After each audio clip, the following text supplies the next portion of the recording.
السلام علیکم ورحمۃ اللہ وبرکاتہ، نحمدہ ونصلی علی رسولہ الکریم، اما بعد فاعوذ باللہ من الشیطان الرجیم، بسم اللہ الرحمن الرحیم، رب اشرح لی صدری ویسر لی امری واحلل عقدۃ من لسانی یفقہوا قولی۔ قیامت کے دن کے حالات میں سے ہم شفاعت کے بارے میں پڑھ رہے تھے۔ آج ہم انشاءاللہ اہل جہنم کی شفاعت کے بارے میں پڑھیں گے۔ بسم اللہ الرحمن الرحیم،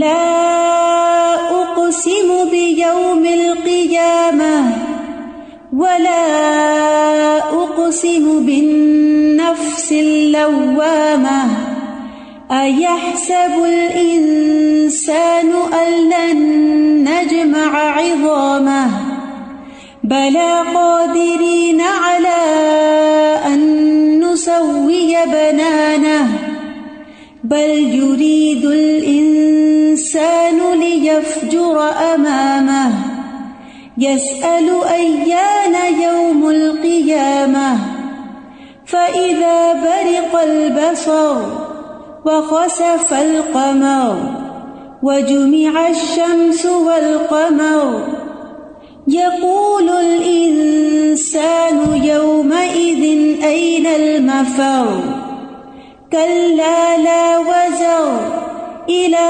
ربك يومئذ المستقر۔ نہیں، میں قیامت کے دن کی قسم کھاتا ہوں، اور نہیں، میں بہت ملامت کرنے والے نفس کی قسم کھاتا ہوں۔ کیا انسان گمان کرتا ہے کہ بے شک ہم کبھی اس کی ہڈیاں اکٹھی نہیں کریں گے؟ کیوں نہیں، ہم انہیں اکٹھا کریں گے، اس حال میں کہ ہم قادر ہیں کہ اس کی انگلیوں کے پورے درست کر کے بنا دیں۔ بلکہ انسان چاہتا یہ ہے کہ اپنے آگے آنے والے دنوں میں بھی نافرمانیاں کرتا رہے۔ وہ پوچھتا ہے اٹھ کھڑے ہونے کا دن کب ہوگا؟ پھر جب آنکھ پتھرا جائے گی اور چاند گہنا جائے گا اور سورج اور چاند اکٹھے کر دیے جائیں گے، اور اس دن انسان کہے گا کہ بھاگنے کی جگہ کہاں ہے؟ ہرگز نہیں، پناہ کی جگہ کوئی نہیں، اس دن تیرے رب ہی کی طرف جا ٹھہرنا ہے۔ تو آج ہم دیکھتے ہیں کہ اہل جہنم کی شفاعت کیسے ہوگی، یعنی وہ لوگ جو جہنم میں جا چکے ہیں، کیا وہ سب کے سب ہمیشہ اس میں رہیں گے یا اس میں سے کچھ لوگ نکالے بھی جائیں گے؟ اور جو نکالے جائیں گے تو وہ کس طرح نکالے جائیں گے؟ پہلی بات یہ ہے کہ اہل سنہ والجماعہ کا یہ عقیدہ ہے کہ کلمہ گو مسلمان جو ہے، یا جس کے دل میں رائی کے دانے برابر بھی ایمان ہے، اس کے لیے جہنم میں خلود نہیں، یعنی وہ ہمیشہ نہیں اس میں رہے گا، بلکہ اگر وہ کبائر کا ارتکاب کرتا رہا اور توبہ کیے بغیر مر گیا، یا جس کو اللہ سبحانہ تعالیٰ چاہے جس بھی گناہ کی سزا میں جہنم میں ڈال دے، تو وہ اپنی سزا بھگتنے کے بعد وہاں سے نکال لیا جائے گا، یا اللہ تعالیٰ اس کی سزا میں تخفیف کر دیں گے، اس کے حق میں سفارش ہوگی۔ تو اس بارے میں بخاری میں نبی صلی اللہ علیہ وسلم کی ایک حدیث ہے، ان النبی صلی اللہ علیہ وسلم قال یخرج قوم من النار بشفاعت محمد صلی اللہ علیہ وسلم فیدخلون الجنۃ یسمون الجہنمیین۔ نبی صلی اللہ علیہ وسلم نے فرمایا کہ ایک جماعت جہنم سے محمد صلی اللہ علیہ وسلم کی شفاعت کی وجہ سے نکلے گی اور جنت میں داخل ہوگی، جن کو جہنمیین کے نام سے پکارا جائے گا کہ یہ جہنم والے ہیں جو اب جنت میں آئے ہیں۔ پھر یہ کہ جنتی بھی جہنمیوں کے لیے شفاعت کریں گے۔ رسول اللہ صلی اللہ علیہ وسلم نے فرمایا، تم لوگ آج کے دن اپنا حق لینے کے لیے جتنا تقاضا اور مطالبہ مجھ سے کرتے ہو، اس سے زیادہ مومن لوگ اللہ الجبار سے تقاضا اور مطالبہ کریں گے، اور جب وہ دیکھیں گے اپنے بھائیوں میں سے انہیں نجات ملی ہے تو وہ کہیں گے، اے ہمارے رب، ہمارے بھائی بھی ہمارے ساتھ نماز پڑھتے تھے، ہمارے ساتھ روزے رکھتے تھے اور ہمارے ساتھ دوسرے اعمال کرتے تھے، تو ان کو بھی دوزخ سے نجات عطا فرما۔ یعنی جیسے کہتے ہیں نا کہ منت سماجت کرنا اور بار بار اصرار کرنا، تو جنت میں جانے والے اپنے ان ساتھیوں کے بارے میں جو جنت میں نہیں آئے، جہنم میں چلے گئے، ان کے بارے میں تڑپیں گے اور اللہ تعالیٰ سے التجائیں کریں گے اور سفارش کریں گے کہ ان کو جہنم سے نکال لیا جائے۔ اسی لیے امام حسن بصری کہتے ہیں کہ انسان کو چاہیے کہ زیادہ سے زیادہ مومن لوگوں کے ساتھ اپنی دوستی رکھے، کہ جب وہ جنت میں پہنچے تو ہمیں یاد رکھیں اور ہمارے لیے سفارش کریں۔ یعنی اگر ایک کو یاد رہا تو ٹھیک، ورنہ ایک بھول گیا تو دوسرے کو یاد آ جائے گا، دوسرا بھول گیا تو تیسرے کو یاد آ جائے گا. اب بھی ایسا ہوتا ہے نا کہ جب اکٹھے بہت سارے لوگ کام کر رہے ہوتے اور بیچ میں سے ایک نظر نہیں آتا تو انسان فکر کرتا ہے کہ وہ کہاں گیا. اگر وہ بیمار ہوتا ہے تو اس کی عیادت کی جاتی ہے، اگر وہ فوت ہو جائے تو اس کا جنازہ پڑھا جاتا ہے، اس کے گھر والوں کو دیکھا جاتا ہے. یعنی انسان جن لوگوں سے محبت کرتا ہے پھر وہ ان کو بھولتا نہیں ہے. تو اصل میں جنت اور جہنم میں جانے کا فیصلہ تو صرف اور صرف اللہ رب العزت کے پاس ہے. کوئی شخص یہ نہیں کہہ سکتا کہ میرے پاس اتنے نیک عمل ہیں کہ جن کی وجہ سے میں تو جہنم میں جا ہی نہیں سکتا. وہ کوئی بھی ہو سکتا ہے. بعض اوقات انسان کی بہت ساری نیکیاں ہوتی ہیں، ایک غلط وصیت میراث کے معاملے میں اس کو جہنم میں پہنچا سکتی. اسی طرح ایک شخص بہت متقی اور پرہیزگار ہو سکتا ہے، لیکن بے خیالی میں زبان سے نکلا ہوا کوئی کلمہ جو اللہ تعالیٰ کو سخت ناگوار ہو، اس کی وجہ سے اللہ تعالیٰ اس کو جہنم میں بھیج سکتا ہے. تو یہ تو ہم جانتے ہی نہیں کہ ہمارا انجام کیا ہونے والا ہے، اور یہی چیز انسان کو زیادہ رلاتی ہے اور پریشان کرتی ہے کہ ما ادری ما یفعل بی ولا بکم، مجھے نہیں معلوم کہ کل میرے ساتھ کیا ہوگا اور تمہارے ساتھ کیا ہوگا، یعنی کون کہاں کھڑا ہوگا. تو اس لیے ہمیشہ اللہ تعالیٰ سے ڈرتے ہی رہنا چاہیے اور اپنے اعمال پر کبھی غرور نہیں ہونا چاہیے. اللہ تعالیٰ کی دی ہوئی خوشخبریوں سے خوش ضرور ہونا چاہیے، اور جن چیزوں سے ڈرایا گیا ہے ان سے ڈرنا بھی ضرور چاہیے، لیکن ساری امید صرف اللہ رب العزت ہی سے رکھنی چاہیے. تو اس لیے اگر کچھ لوگ جنت میں پہنچ جاتے ہیں اور ان کے ساتھی جہنم میں پہنچ جاتے ہیں تو اس سے پتہ چلتا ہے کہ جنت والے بھی سفارش کا حق رکھتے ہیں.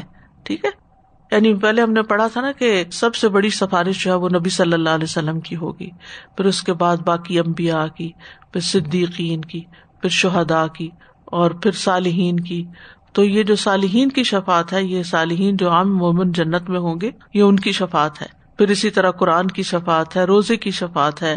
تو یہ ساری شفاعتیں جو ہیں یا سفارشیں جو ہیں وہ اپنی جگہ برحق ہیں اور ہم ان پر ایمان رکھتے ہیں. لیکن یہاں یہ ہے کہ جو لوگ جہنم میں جا چکے ہوں گے ان کو وہاں سے کیسے نکالا جائے گا، کیسی کیسی شفاعت ان کے لیے ہوگی. ایک تو محمد صلی اللہ علیہ وسلم کی شفاعت ہوگی، اور دوسری ان نیک بھائیوں کی جو جنت میں چلے جائیں گے بغیر جہنم میں گئے، ان کی شفاعت ہوگی اپنے ساتھیوں، دوستوں، رشتہ داروں کے لیے. چنانچہ اللہ تعالیٰ فرمائے گا کہ جاؤ اور جس کے دل میں ایک دینار کے برابر بھی ایمان پاؤ اسے دوزخ سے نکال لو، اور اللہ ان کے چہروں کو دوزخ پر حرام کر دے گا. چنانچہ وہ آئیں گے اور دیکھیں گے کہ بعض کے تو جہنم میں قدم اور آدھی پنڈلی جلی ہوئی ہے، کیونکہ وہ مومن تھے اور نیکیاں بھی کافی تھی، نمازیں بھی پڑھتے تھے، اس لیے جو نماز کے اعضاء ہیں ان کو تو آگ نہیں چھوئے گی. وہ آنکھ جو اللہ کے خوف سے روتی ہے اس کو بھی آگ نہیں چھوئے گی. تو وہ قدم جو اللہ کے راستے میں نکلتے ہیں، غبار آلود ہوتے ہیں، ان کو بھی آگ نہیں چھوئے گی. لیکن یہ ہے کہ جن لوگوں کو آگ کسی نہ کسی برے عمل کی وجہ سے چھو لے گی تو بعض کے صرف پاؤں جلے میں ہوں گے اور بعض کی آدھی پنڈلی جلی ہوئی ہوگی. چنانچہ وہ انہیں پہچانیں گے اور دوزخ سے نکال لیں گے. پہچانیں گے کہاں سے؟ چہروں سے، کیونکہ چہروں پہ آگ نہیں ہوگی. پھر وہ واپس آئیں گے. اب وہ ایک دینار والے تو نکل آئے باہر، لیکن سب کے پاس تو ایک دینار ایمان نہیں بھی ہوگا، اور باقیوں کا کیا ہوگا؟ پھر واپس آئیں گے اور اللہ تعالیٰ ان سے فرمائے گا کہ جاؤ جس کے دل میں آدھے دینار کے برابر بھی ایمان ہو ان کو بھی نکال لاؤ. چنانچہ جن کو وہ پہچانتے ہوں گے ان کو نکال لیں گے. پھر واپس آئیں گے. اب کچھ ایسے بھی ہوں گے جن کے پاس آدھا دینار بھی ایمان نہیں ہوگا. تو اللہ تعالیٰ فرمائے گا کہ جاؤ جس کے دل میں ذرہ برابر ایمان ہو اسے بھی نکال لاؤ. چنانچہ پہچانے جانے والوں کو نکال لیں گے. ابو سعید خدری رضی اللہ عنہ نے اس پر کہا کہ اگر تم میری تصدیق نہیں کرتے تو یہ آیت پڑھو، ان اللہ لا یظلم مثقال ذرۃ وان تک حسنۃ یضاعفها. یہ سورۃ النساء کی آیت ہے. اللہ تعالیٰ ذرہ برابر بھی کسی پر ظلم نہیں کرتا، اگر نیکی ہے تو اسے بڑھاتا ہے. یعنی اگر ذرے برابر بھی ایمان ہے تو اس کا بھی فائدہ ہو جائے گا انسان کو، چاہے وہ دیر سے ہو، تاخیر سے ہو، لیکن فائدہ ہوگا. الٹیمیٹلی وہ انسان جہنم سے نکال لیا جائے گا. تو اس سے ایک بات تو یہ پتہ چلتی ہے کہ انسان کو صرف یہ سوچنا کافی نہیں کہ چونکہ میں ایمان لے آیا ہوں تو بس ٹھیک ہے اب جنت میرے لیے واجب ہو گئی ہے. ہاں جنت ہے، الٹیمیٹلی جنت ہے، لیکن اعمال کی بھی فکر کرنی چاہیے، کیونکہ انسان کو نہیں پتا کہ اس کا کون سا اچھا عمل اللہ تعالیٰ کو پسند آ جائے اور اس کو جنت میں داخل کر دے، اور کون سا اس کا برا عمل یا کبھی کوتاہی جو ہے وہ اس کو جہنم میں لے جائے. پھر اسی طرح گناہگاروں کی کثیر تعداد شفاعت سے فیضیاب ہوگی. رسول اللہ صلی اللہ علیہ وسلم نے فرمایا وہ لوگ جو آگ والے ہیں وہ کون ہیں؟ کفار. وہ اس میں نہ تو مریں گے نہ زندہ رہیں گے، جیسے سورۃ العلیٰ میں آتا نا ثم لا يموت فيها ولا يحيا. لیکن کچھ لوگ جو اپنے گناہوں کی وجہ سے دوزخ میں جائیں گے، آگ انہیں جلا کر کوئلہ بنا دے گی، اس کے بعد شفاعت کی اجازت دی جائے گی. پس یہ لوگ گروہ در گروہ لائے جائیں گے، پھر انہیں جنت کی نہروں میں ڈالا جائے گا. پھر جنت والوں سے کہا جائے گا کہ اے جنت والو ان پر پانی ڈالو، جس سے وہ تر و تازہ ہو کر اٹھ کھڑے ہوں گے، جس طرح پانی کے بہاؤ سے آنے والی مٹی میں سے دانا سرسبز اور شاداب ہو کر نکل آتا ہے. تو اس حدیث سے کیا پتہ چلتا ہے کہ جو کفار ہیں وہ تو جہنم میں ہی مستقل طور پر رہیں گے، لیکن جو لوگ اپنے کچھ گناہوں کی وجہ سے دوزخ میں جائیں گے، وَلَٰكِن نَاسٌ أَصَابَتْهُمُ النَّارُ بِذُنُوبِهِمْ أَوْ قَالَ بِخَطَايَاهُمْ، تو پھر کیا ہوگا؟ آگ انہیں جلا کر کوئلہ بنا دے گی. فَأَمَاتَهُمْ إِمَاتَةً حَتَّى إِذَا كَانُوا فَحْمًا، یعنی جل کے کوئلہ ہو جائیں گے، چاہے پاؤں، چاہے پنڈلیاں، چاہے آدھے جسم، چاہے پورے جسم، جتنے بھی جو اللہ کو منظور. اس کے بعد شفاعت کی اجازت ہوگی، یعنی ایک دفعہ وہ جہنم کا مزہ ضرور چکھیں گے، پھر شفاعت ہوگی، اور پھر شفاعت جب ہوگی تو کثیر تعداد میں نکالے جائیں گے. تو اس سے یہ پتہ چلتا ہے کہ مومنین کی ایک بڑی تعداد جہنم میں بھی جائے گی، کیونکہ یہاں پر آیا ہے کہ گروہ در گروہ لائے جائیں گے وہاں سے نکال کر، پھر انہیں جنت کی نہروں میں ڈالا جائے گا، اور پھر جنت والے ان پہ پانی ڈالیں گے، جس سے ان کے جلے ہوئے جسم جو ہیں دوبارہ فریش ہو کر صحیح سلامت بنیں گے. اور پھر آپ صلی اللہ علیہ وسلم نے مثال دی، جس طرح پانی کے بہاؤ سے آنے والی مٹی میں کوئی دانا جا گرتا ہے تو وہ بہت سرسبز اور شاداب ہو کر نکلتا ہے، کیونکہ وہ جو بہاؤ کے ساتھ مٹی آتی ہے نا وہ بہت عمدہ زرخیز مٹی ہوتی ہے. پھر ایک روایت سے پتہ چلتا ہے کہ چہرے کے علاوہ سارا جسم جلا ہوا ہوگا. رسول اللہ صلی اللہ علیہ وسلم نے فرمایا کچھ لوگ جہنم سے نکال کر جنت میں اس حالت میں داخل کیے جائیں گے کہ ان کے چہروں کی گلائی کے علاوہ ان کا سارا جسم جل چکا ہوگا. پھر ایک اور روایت میں آتا ہے جو مسند احمد کی ہے کہ کوئلہ بن جانے کے بعد نبی صلی اللہ علیہ وسلم نے فرمایا کچھ لوگ اپنے گناہوں کی وجہ سے جہنم میں داخل کیے جائیں گے، جب وہ جل کر کوئلہ بن جائیں گے تو انہیں جنت میں داخل کر دیا جائے گا. اہل جنت پوچھیں گے کہ یہ کون لوگ ہیں؟ انہیں بتایا جائے گا کہ یہ جہنمیون ہیں، کیونکہ ان کے جسموں پر جلنے کے نشان بھی ہوں گے. اگرچہ وہ جسم دوبارہ بن جائیں گے لیکن ان کے اوپر اثرات ہوں گے، کیونکہ وہ دوسروں سے ڈفرنٹ نظر آئیں گے، اسی لیے اہل جنت پوچھیں گے کہ یہ کون ہے. جنت میں بھی چونکہ ایک کثیر تعداد ہوگی اور اس میں سے ہر کوئی ہر ایک کو نہیں پہچانتا ہوگا. اب آپ دیکھیں اس وقت بھی مسلمان کن کن رنگوں، نسلوں، علاقوں اور جگہوں کے رہنے والے ہیں، تو ان میں سے کون کون جنت میں جائے گا اور کہاں کہاں اس کا بسیرا ہوگا، اور سب لوگ سب کو پہچانتے نہیں ہوں گے. تو جو جس کو پہچانتا ہوگا جنت میں جانے سے پہلے ان کو نہر حیات میں ڈالا جائے گا. رسول اللہ صلی اللہ علیہ وسلم نے فرمایا شفاعت کے نتیجے میں جہنم سے نکلنے کے بعد انہیں جنت کے صحن میں ڈال دیا جائے گا، اور جنت والے ان پر پانی چھڑکیں گے، جس سے اس طرح وہ تر و تازہ ہو جائیں گے جیسے سیلاب کے پانی کی مٹی سے دانا ہرا بھرا اگ پڑتا ہے. ان سے جلنے کے سارے آثار جاتے رہیں گے. پھر ہر ایک کو دنیا اور 10 گنا دنیا کے برابر جنت میں مقام دیا جائے گا، یعنی پھر ان کو اہل جنت میں عام نارمل جنتیوں کی طرح چھوڑا جائے گا. اب ایک روایت میں یہ آتا ہے کہ وہ نہر الحیوان میں ڈالے جائیں گے، ایک میں آتا ہے جنت کی نہروں میں ڈالے جائیں گے، ایک میں آتا ہے جنت کے صحن میں ڈالے جائیں گے.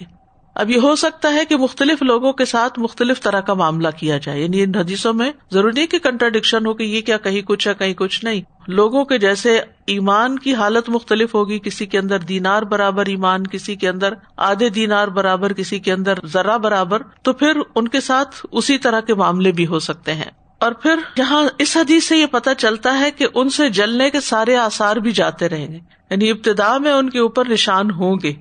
اب یوں بھی ہو سکتا ہے کہ پہلے وہ نہر الحیات میں جب اگے اور پھر وہ جنت میں لا کے صحن میں ڈالے گئے، پھر جنت کا پانی جب ان کو لگا تو پھر ان کے جو داغ تھے وہ بھی چلے گئے، اور پھر ان کو دنیا اور 10 گنا دنیا کے برابر جنت میں مقام دیا جائے گا. اب کچھ لوگوں کے تو درجات بہت بلند ہو گئے، ان کو ایسی جنتوں میں بسایا جائے گا کہ ارضھا السماوات والارض، کہ جس کی وسعت آسمان اور زمین کے برابر ہوگی، اور یہاں ان کو دنیا کے 10 گنا کے برابر.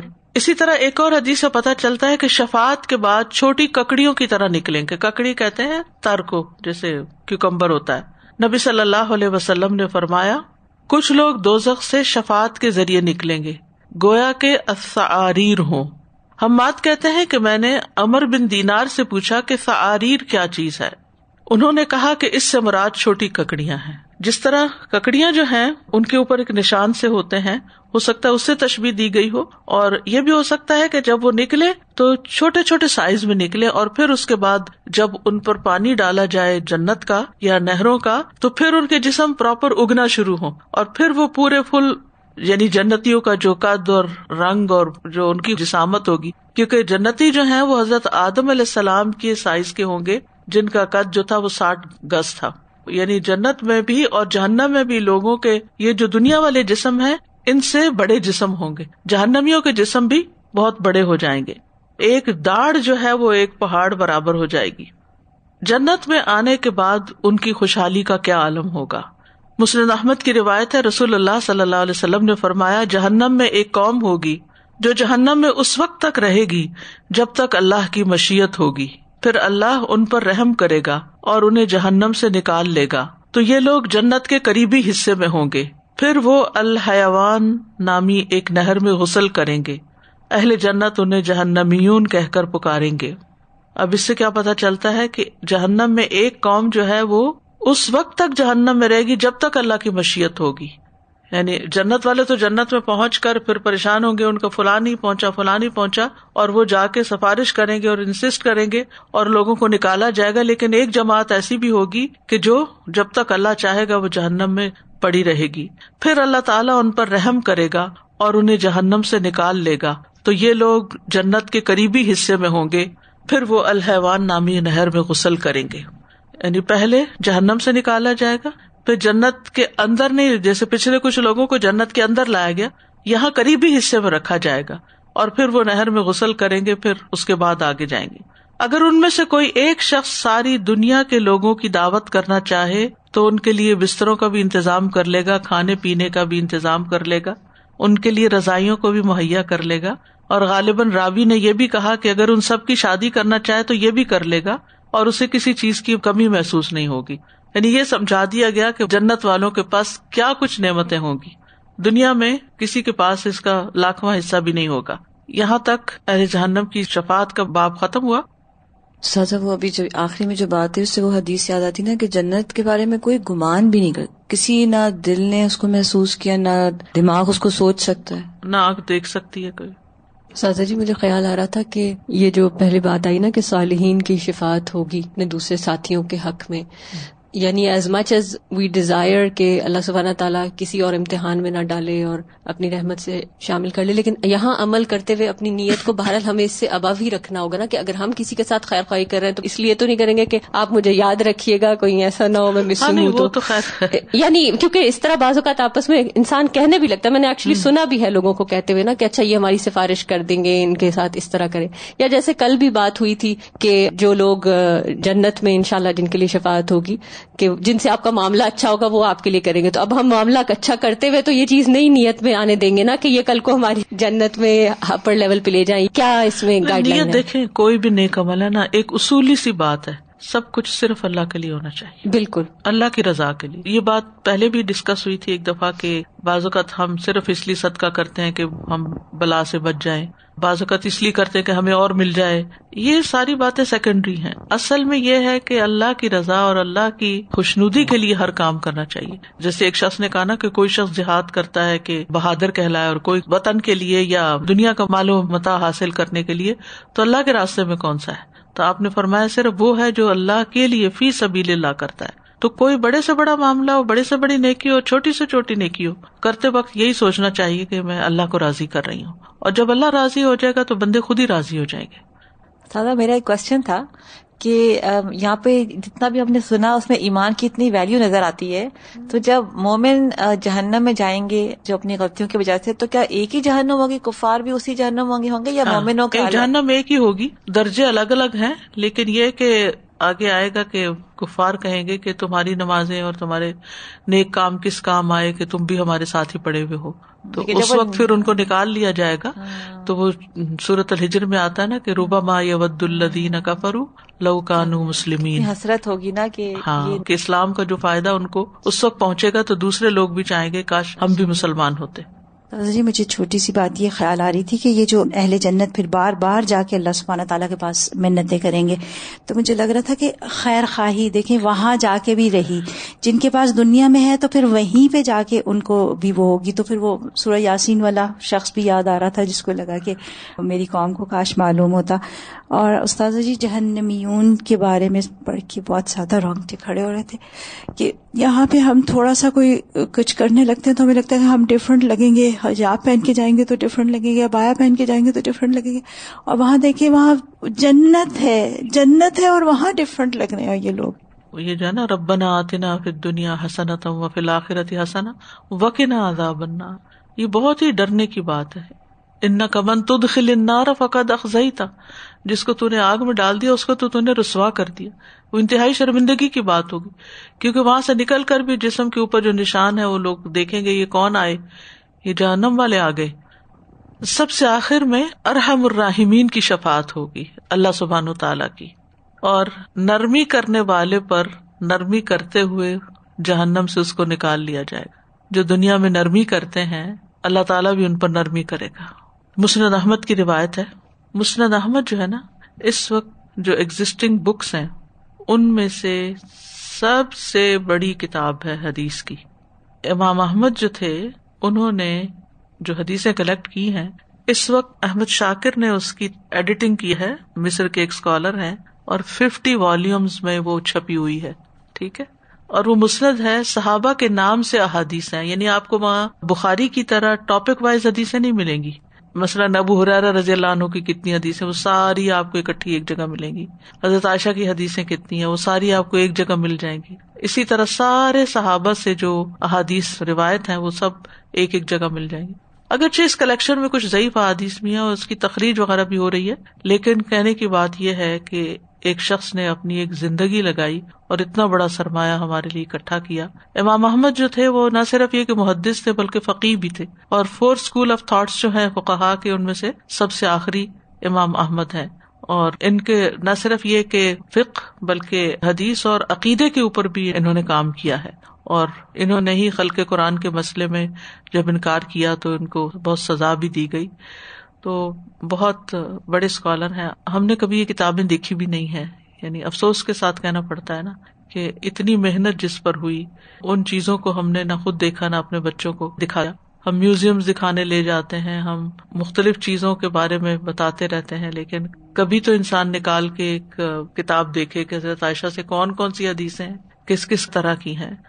میں جب یونیورسٹی میں پڑھاتی تھی نا، جیسے علوم الحدیث میرا سبجیکٹ تھا پڑھانے کا، تو میں نے علوم الحدیث پر اس وقت تک جتنی، یہ لیٹ 80s کی بات ہے، جتنی کتابیں چھپی ہوئی تھی وہ سب خرید لی تھی.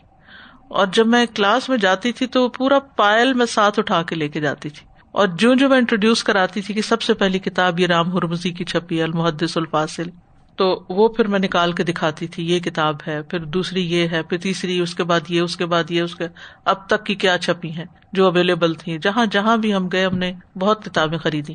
تو پھر وہ میں اسٹوڈینٹس کو کہتی تھی کہ آپ ان کی کم از کم زیارت کر لیں کہ آپ کو یہ پتا ہو کہ ہمارے پاس کیا کیا سرمایہ، کیونکہ حدیث کے اوپر شکوک و شبہات بہت ڈالے گئے ہیں نا. اور میرا اس سبجیکٹ کو پڑھنے کا ایک مقصد یہ بھی تھا کہ ان شکوک و شبہات کا کچھ نہ کچھ جواب دیا جائے، یا کم از کم یہ ہے کہ اپنے اوپر اثر نہ آنے دیا جائے، خود نہ شک کا شکار ہوا جائے. تو اسی طرح یہ ہے کہ کبھی یوں بھی کرنا چاہیے کہ ہماری لائبریری میں بھی کچھ کتابیں ہیں جیسے سنن کی کتابیں ہیں یا اور اس طرح کی، تو وہ کم از کم دکھائی جائیں کہ یہ کتابیں ہیں. اب سب کچھ چونکہ آن لائن آ گیا، نیٹ پہ آ گیا، اب اس کا ایک نقصان یہ ہے کہ اس سے والیوم تو پتہ ہی نہیں چلتا، بس وہ انڈیکس مل جاتا ہے یا پھر وہ حدیثیں مل جاتی ہیں، اور اس میں سے بھی سرچ کر کے بس وہ اٹھا لیتے ہیں، باقی کیا ہے کیا نہیں اس سے تو بالکل ہی لا علم ہو گئے ہیں. گھروں میں تو جگہ نہیں ہے کتابیں رکھنے کی، اس لیے خریدتے بھی نہیں ہے ڈر کے مارے. وہ میں نے اسلامی یونیورسٹی کو ڈونیٹ کر دی تھی کیونکہ وہاں پر ریسرچ وغیرہ ہوتی ہے اور اسٹوڈینٹس آتے ہیں. کیونکہ اس کے بعد میں پھر کراچی گئی, کراچی سے کینیڈا آ گئی, پھر وہ چیزیں جو تھی وہ ضائع ہونے کا اندیشہ. کچھ الہدا کی لائبریری کو ڈونیٹ کر دی تھی. اب میری لائبریری کا ایک بڑا حصہ اسلام آباد الہدا کی لائبریری میں ہے اور اسٹوڈینٹس کو وہاں ریسرچ کا کام دیا جاتا ہے الحمدللہ, اور وہ پھر کم از کم جا کے کتابیں نکال کے اس کو دیکھتی ہیں. مثلاً اس طرح کا ہوم ورک دیا جانا کہ یہ حدیث سنن نسائی سے نکال کے لائیں, تو وہ پھر کم از کم کھولیں گے, چیپٹر دیکھیں گے, حدیث نکالیں گے, اچھا کہاں لکھا. جب دیکھتے دیکھتے پھر کئی اور چیزیں بھی نگاہ میں آ جاتی ہیں. تو یہ بھی ایک, جس طرح لوگوں کو بازار گھومنے کا شوق ہوتا ہے, وہ بھی اسی لیے ہے نا کہ اور کچھ کرنے کو نہیں, تو پھر وہیں دل لگاتے ہیں جا کے. تو یہ بھی علم کی ایک پوری دنیا ہے, ایک جنت ہے جس میں انسان بہت کچھ حاصل کر سکتا ہے. تو سب سے آخر میں ارحم الراحمین کی شفاعت ہوگی. رسول اللہ صلی اللہ علیہ وسلم نے فرمایا, جب سب سفارش کر چکیں گے تو اللہ عز و جل فرمائیں گے کہ میں ارحم الراحمین ہوں. جنت میں وہ تمام لوگ داخل ہو جائیں جو میرے ساتھ کسی کو شریک نہیں ٹھہراتے تھے. چنانچہ ایسے تمام لوگ جنت میں داخل ہو جائیں گے. اس کے بعد اللہ عز و جل فرمائیں گے کہ دیکھو, جہنم میں کوئی ایسا آدمی تو نہیں ہے جس نے کبھی کوئی نیکی کا کام کیا ہو. تو جہنم میں انہیں ایک آدمی ملے گا.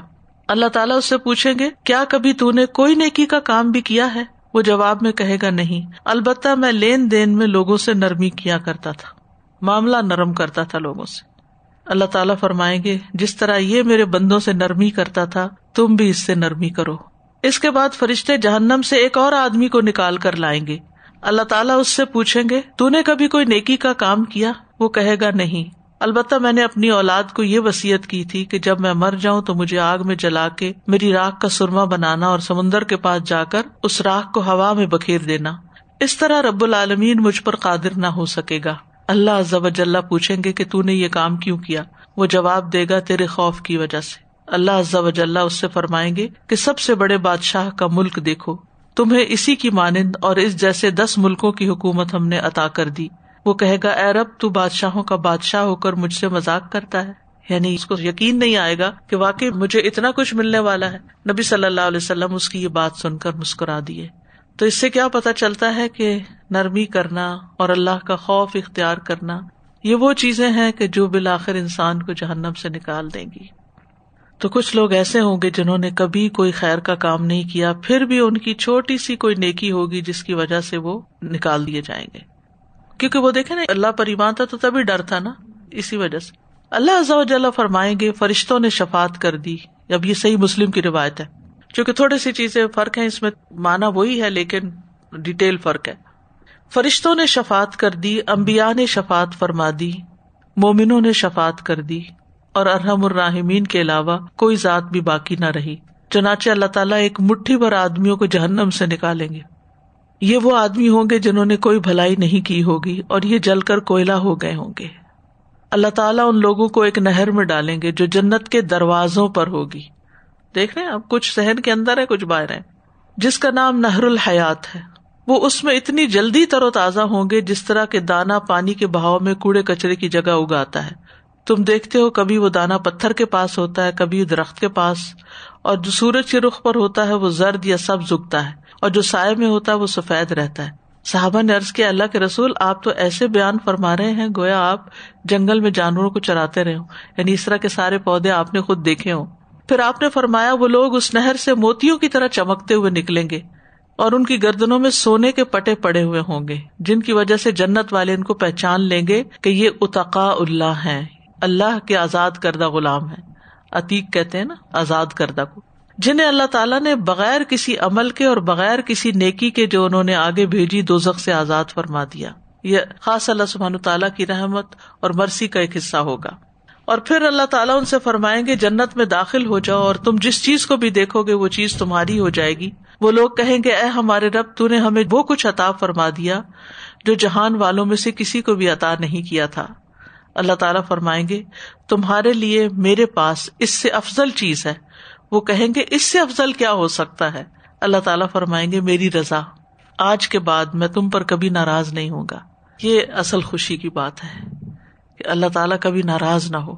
سوچتے دن میں پتہ نہیں کتنی دفعہ ہم اللہ تعالیٰ کو ناراض کر دیتے ہیں. اللہ ہمیں معاف کر دے.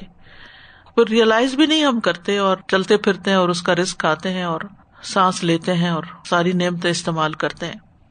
صحیح بخاری کی روایت میں آتا ہے نبی صلی اللہ علیہ وسلم نے فرمایا کچھ لوگ ان گناہوں کی وجہ سے جو انہوں نے کیے ہوں گے آگ سے جھلس جائیں گے، یہ ان کی سزا ہوگی.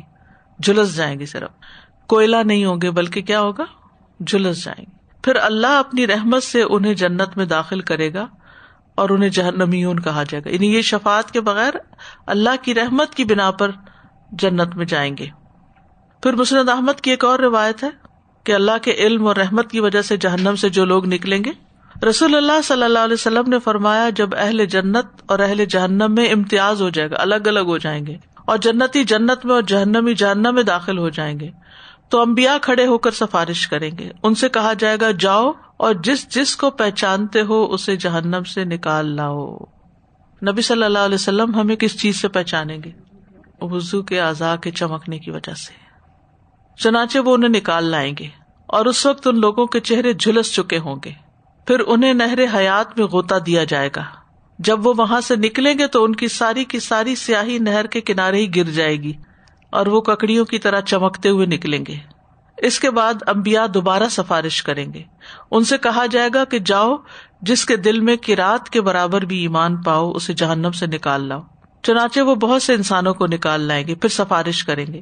پھر کہا جائے گا جاؤ جس کے دل میں رائی کے دانے برابر ایمان ہو اسے بھی نکال لاؤ. چنانچہ وہ بہت سے انسانوں کو نکال لائیں گے. اس کے بعد اللہ عز و جل فرمائے گا اب میں اپنے علم اور اپنی رحمت سے لوگوں کو جہنم سے نکالتا ہوں. یعنی سب جہنم میں جانے والے مومنین کو تو انبیاء کو بھی علم نہیں ہوگا، جن جن کو پہچانیں گے انہیں کو نکالیں گے. اب میں اپنے علم اور اپنی رحمت سے لوگوں کو جہنم سے نکالتا ہوں. چنانچہ پہلے سے دگنی تگنی تعداد میں لوگوں کو جہنم سے نکال لیا جائے گا. یعنی وہ جو فرشتوں اور انبیاء اور صالحین وغیرہ کی شفاعت سے نکلے اس سے دگنے یا تگنے لوگ جو ہیں جہنم سے نکالے جائیں گے اور ان کی گردن پر لکھ دیا جائے گا یہ اللہ کے آزاد کردہ ہیں، اتقاء اللہ ہیں. پھر جب وہ جنت میں داخل ہوں گے تو انہیں جہنمیین کہہ کر پکارا جائے گا کیونکہ ان کے اوپر وہ نشان ہوگا. ایک اور روایت کے مطابق آنکھوں کے درمیان نشان ہوگا، اتقاء اللہ لکھا ہوا ہوگا. مسند احمد کی روایت ہے رسول اللہ صلی اللہ علیہ وسلم نے فرمایا جب اللہ لوگوں کے حساب کتاب سے فارغ ہو جائے گا اور میری باقی امت کو اہل جہنم کے ساتھ جہنم میں داخل کر دے گا. جہنمی ان سے کہیں گے کہ تم تو اللہ عز و جل کی عبادت کیا کرتے تھے، اس کے ساتھ کسی کو شریک نہیں ٹھہراتے تھے، تمہیں اس کا کیا فائدہ ہوا؟ اس پر اللہ الجبار عز و جل فرمائے گا مجھے اپنی عزت کی قسم میں ان لوگوں کو جہنم سے ضرور آزاد کر دوں گا. چنانچہ اللہ انہیں جہنم سے نکال لے گا. اس وقت وہ جل کر کوئلہ ہو چکے ہوں گے. پھر انہیں نہر حیات میں غوطہ دلوایا جائے گا اور وہ ایسے اگائیں گے جیسے سیلاب کے کوڑے پہ دانے اگتے ہیں، اور ان کی آنکھوں کے درمیان یعنی دو بھووں کے درمیان لکھ دیا جائے گا اتقاء اللہ عز و جل، کہ اللہ کے آزاد کردہ لوگ ہیں. جب یہ لوگ جنت میں داخل ہوں گے تو اہل جنت کہیں گے یہ جہنمی ہیں، تو اللہ الجبار فرمائے گا نہیں بلکہ یہ الجبار عز و جل کے آزاد کردہ لوگ ہیں. لیکن کچھ لوگ شفاعت سے محروم رہیں گے. سورۃ البقرہ میں آتا ہے ان الذین کفروا وماتوا وهم کفار اولئک علیہم لعنۃ اللہ والملائکۃ والناس اجمعین خالدین فیہا لا یخفف عنہم العذاب ولا هم ینظرون. بے شک وہ لوگ جنہوں نے کفر کیا اور اسی حال میں مر گئے کہ وہ کافر تھے، ایسے لوگ ہیں جن پر اللہ کی، فرشتوں کی اور سب لوگوں کی لعنت ہے. اس کا مطلب کوئی ان پہ سفارش نہیں کرے گا، نہ فرشتے کریں گے، نہ اللہ سبحانہ تعالیٰ کا رحم و کرم ہوگا، اور نہ ہی نیک لوگ ان کی سفارش کریں گے. ہمیشہ اس میں رہنے والے ہیں، نہ ان سے عذاب ہلکا کیا جائے گا نہ انہیں مہلت دی جائے گی.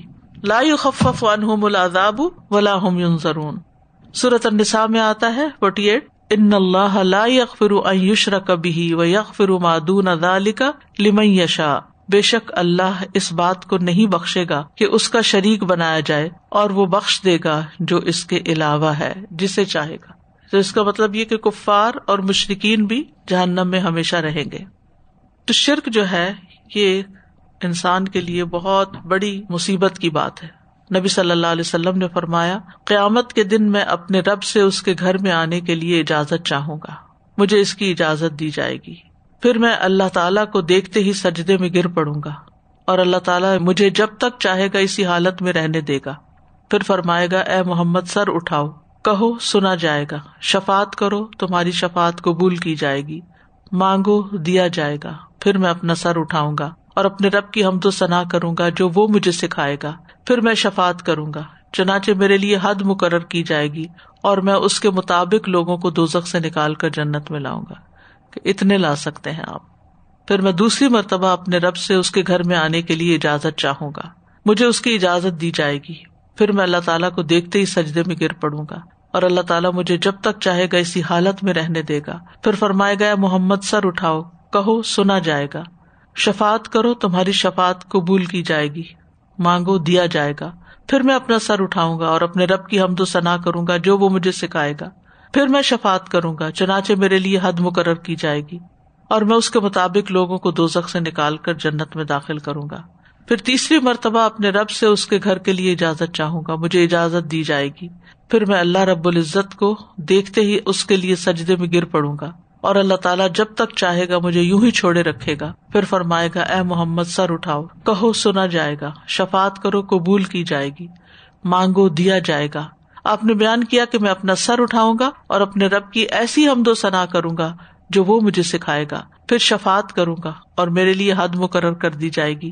پھر میں لوگوں کو نکالوں گا اور انہیں جہنم سے نکال کر جنت میں داخل کروں گا، یہاں تک کہ جہنم میں صرف وہی لوگ باقی رہ جائیں گے جنہیں قرآن نے روک رکھا ہوگا. پھر آپ نے یہ آیت تلاوت کی، عسیٰ ان یبعثک ربک مقاما محمودا، قریب ہے کہ آپ کا رب آپ کو مقام محمود پر بھیجے. فرمایا یہی وہ مقام محمود ہے جس کے لیے اللہ تعالیٰ نے تمہارے نبی سے وعدہ کیا ہے. تو یہ قرآن نے روک رکھے کا مطلب یہ ہے کہ جن کے بارے میں قرآن کی یہ آیات اوپر جو آپ پڑھ چکے ہیں کہ یہ کفر اور شرک کی وجہ سے جہنم میں ہمیشہ رہیں گے. اسی طرح انبیاء اور نیک لوگوں کے قریبی کافر رشتے دار شفاعت سے محروم ہوں گے. ابو ہریرہ رضی اللہ عنہ سے مروی ہے، وہ کہتے ہیں کہ رسول اللہ صلی اللہ علیہ وسلم نے فرمایا، ایک شخص قیامت کے دن اپنے باپ سے ملے گا اور کہے گا اے ابا جان میں کیسا بیٹا تھا؟ تو باپ کہے گا بہترین بیٹا. تو وہ کہے گا کیا آج تم میری اطاعت کرو گے؟ تو وہ کہے گا ہاں. تو بیٹا کہے گا میرا تہمت پکڑ لو، اور وہ اس کے تہمت کو تھام لے گا. پھر وہ چل پڑیں گے یہاں تک کہ اللہ تعالیٰ کے پاس پہنچیں گے، اس حال میں کہ اللہ تعالیٰ مخلوق کے سامنے جلوہ گر ہوں گے. اللہ تعالیٰ فرمائیں گے اے میرے بندے تم جنت کے جس دروازے سے داخل ہونا چاہو ہو جاؤ. وہ کہے گا یا اللہ میرا باپ بھی میرے ساتھ ہی جائے گا، تو نے میرے ساتھ وعدہ کر رکھا ہے، تو مجھے رسوا نہ کرے گا. اللہ تعالیٰ باپ کی شکل بجو کی طرح بنا دے گا اور وہ جہنم میں گر پڑے گا. وہ اپنی ناک کو پکڑے گا. اللہ تعالیٰ فرمائے گا اے میرے بندے کیا وہ تیرا باپ ہے؟ وہ کہے گا یا اللہ تیری عزت کی قسم وہ میرا باپ نہیں، کیونکہ اس کی شکل بدل دی جائے گی. حضرت ابراہیم علیہ السلام کے بارے میں آئیے کہ انہوں نے دعا کی تھی وَلَا تُخْزِنِي یوم یبعثون. پھر اسی طرح جو ظالم انسان ہیں ان کا نہ کوئی دوست ہوگا نہ کوئی سفارشی جس کی بات مانی جائے. ظالمین سے مراد مشرکین ہی ہیں، لیکن اگر عام معنی میں ظالم لیا جائے تو یہ بہت بڑی بات ہے کہ ظالموں کا کوئی دوست نہیں ہوتا اور نہ ان کا کوئی سفارشی ہوتا ہے، کیونکہ لوگوں کے دل ان کے خلاف نفرت سے بھرے ہوتے ہیں. وہ کہتے ہیں ان کو تو مزہ چکھنا ہی چاہیے. اس وقت بھی دیکھیں دنیا میں جو لوگ ظلم کرتے ہیں تو لوگ ان کو کیسی کیسی بد دعائیں دیتے ہیں اور ان کے بارے میں کیسا سوچتے ہیں کہ خدا ان کو پکڑے اور ان کا برا ہو. اسی طرح غلو کرتے ہوئے اسلام سے خارج ہونے والا، نبی صلی اللہ علیہ وسلم نے فرمایا میری امت کے 2 قسم کے افراد کے حق میں میری شفاعت قبول نہیں ہوگی. نمبر 1 انتہائی ظالم حکمران، اور نمبر 2 غلو کرتے کرتے دائرۂ مذہب سے خارج ہونے والا. کیا مطلب؟ یعنی دین میں ایسی باتیں کرے کہ وہ دین سے ہی باہر نکل جائے. ایک روز کسی نے مجھے کلپ بھیجا، اس میں کوئی ذاکر کہہ رہا تھا کہ تم لوگ اللہ کی عبادت کے لیے نہیں پیدا ہوئے کیونکہ وہ تو ہو ہی نہیں سکتی کسی سے، تم لوگ علی کی عبادت کے لیے پیدا ہوئے. اس کے علاوہ بھی ایسی ایسی باتیں تھی کہ جو زبان پہ نہیں لائی جا سکتی، اتنے کفریہ کلمات تھے. تو بات یہ ہے کہ بعض اوقات لوگ دین میں ہی اتنا غلو کر لیتے ہیں کہ وہ دین ہی نہیں رہتا اور دین کے نام پہ کر رہے ہوتے ہیں. تو اس سے بھی بچنے کی ضرورت ہے. اللہ سبحانہ وتعالی ہمیں ظلم اور غلو دونوں چیزوں سے بچائے. وآخر دعوانا ان الحمد للہ رب العالمین. سبحانک اللہم وبحمدک اشہد ان لا الہ الا انت استغفرک واتوب الیک. السلام علیکم ورحمۃ اللہ وبرکاتہ.